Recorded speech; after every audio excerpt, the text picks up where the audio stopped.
O século XIX foi um período de profundas transformações sociais, políticas e econômicas. No centro dessas mudanças surgiu o realismo, um movimento que rejeitava a idealização romântica e buscava retratar a vida como ela era.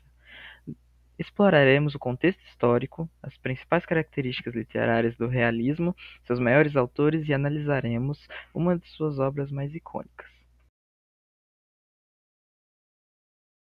O realismo surgiu na segunda metade do século XIX, num contexto de transformações impulsionadas pela Revolução Industrial. As cidades se expandiam, as fábricas dominavam o cenário urbano e a classe trabalhadora crescia, enfrentando duras condições de vida. Politicamente, o século XIX também foi marcado pela ascensão das ideias liberais e pelo crescimento do positivismo, que influenciou a visão racional e objetiva do realismo.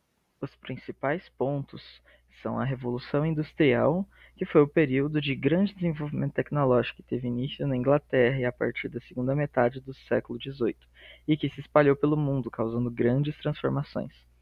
A urbanização e as questões sociais, e o crescimento do positivismo e do racionalismo.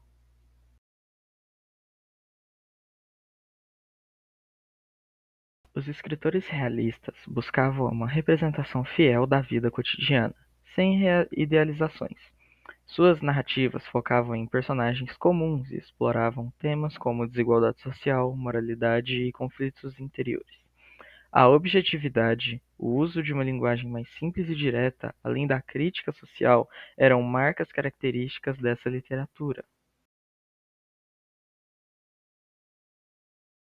Os autores como Gustave Flaubert, que tem como principal obra Madame Bovary, Eca de Queiroz, que tem como principal obra O Primo Basílio, Machado de Assis, com a obra Memórias Póstumas de Brás Cubas, e Honoré de Balzac, que tem como principal obra A Comédia Humana, são os grandes autores do realismo, que se destacam por sua habilidade em capturar as complexidades da sociedade e do indivíduo.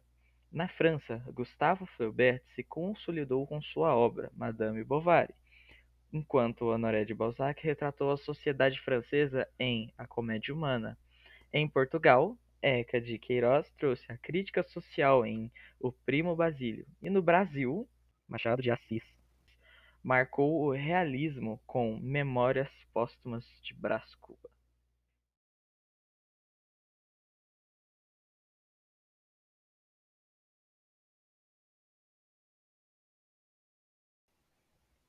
Memórias Póstumas de Brás Cubas, de Machado de Assis, é uma obra-prima do realismo brasileiro. O narrador, Brás Cubas, escreve suas memórias após a morte, oferecendo uma visão crítica e irônica da sociedade da época. O pessimismo e o ceticismo permeiam a obra, que traz uma análise profunda da hipocrisia social, das ambições humanas e da natureza da vida e da morte. A inovação narrativa com o narrador defunto faz de Machado de Assis um mestre no uso da ironia para questionar valores sociais. O realismo trouxe uma nova forma de ver o mundo, revelando a complexidade da vida cotidiana e questionando as estruturas sociais. Suas narrativas continuam a nos desafiar, levando-nos a refletir sobre a nossa realidade. E você, como enxerga o mundo ao seu redor?